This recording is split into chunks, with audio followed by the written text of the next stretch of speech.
अस्सलाम वालेकुम। वालेकुम अस्सलाम। सर मैं जिस पंजाबी का प्रोग्राम सुनना पे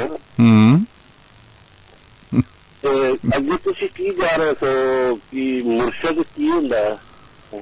चलो दस दिओ जी, तुहानूं तुसीं सुन लिया ते ये मिसाल किसान तुसी गल कर रहे सो। मैं क्या मुर्शद दा मतलब दसो, चलो यही कह लो सौखा जा। मुर्शद का मतलब सारे इन्ना माशाअल्लाह तुहानूं नॉलेज है। मैं कल भी तुहाडा प्रोग्राम सुन रहा था। अच्छा जी, अपने नाम ही दस दिओ। मेरा नाम मोहम्मद शहीद है जी। लाहौर का मैं रहने वाला हाँ। जी सड़क जा रही है ना वागे नूं, हाँ जी हाँ जी राह च रिंग रोड आउंदा ना जी। नहीं, तुसीं जिथे भी रहिंदे हो खुश रहो, तुसीं अपनी गल दसो।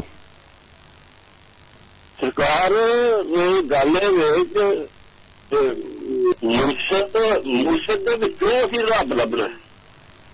नहीं, मैनूं पहले वो तो दसो हुंदा कौन है, पिछों ते तुसीं रब लभोगे, है कौन है? मुर्शद ਉਹ ਹੁੰਦਾ ਜਿਹਦੇ ਹੱਥਾਂ ਦੇ ਵਿੱਚ ਹੱਥ ਦਿੱਤੇ ਹੋਣ, ਜਿਹਦੇ ਹੱਥਾਂ ਦੇ ਵਿੱਚ ਹੱਥ ਦੇ ਕੇ ਤੇ ਕਲਮੇ ਪੜੇ ਹੋਣ, ਮੁਰਸ਼ਦ ਹੁੰਦਾ। ਚਲੋ ਵਧੀਆ ਹੋ ਗਿਆ। ਅਸੀਂ ਉਹਦੇ ਵਿੱਚੋਂ ਰੱਬ ਲੱਭਣਾ। ठीक हो गया। हाँ जी, बहुत अच्छे। बहुत ਜੇ ਅਸੀਂ ਉਹਨੂੰ ਅੱਛੀਆਂ ਨਿਗਾਹਾਂ ਨਾਲ ਵੇਖਾਂਗੇ, ਅਸੀਂ ਉਹਨੂੰ ਪੂਰਾ ਸਮਝਾਂਗੇ ਤੇ ਫਿਰ ਸਾਨੂੰ ਸਭ ਕੁਝ ਲੱਭੇਗਾ। हाँ, ये तो ठीक है। बिल्कुल, बहुत मेहरबानी। ਜੇ ਅਸੀਂ ਕੁਝ ਉਹਨਾਂ ਨੂੰ ਕੁਝ ਸਮਝਾਂਗੇ ਨਹੀਂ जी जी। ਤੇ ਫਿਰ ਕੁਝ भी नहीं। हाँ, फिर कुछ भी नहीं है। बिल्कुल ठीक है। हाँ जी, मेहरबानी, शुक्रिया जनाब, शुक्रिया बहुत। हाँ जी। थैंक यू जी। अल्लाह हाफिज़।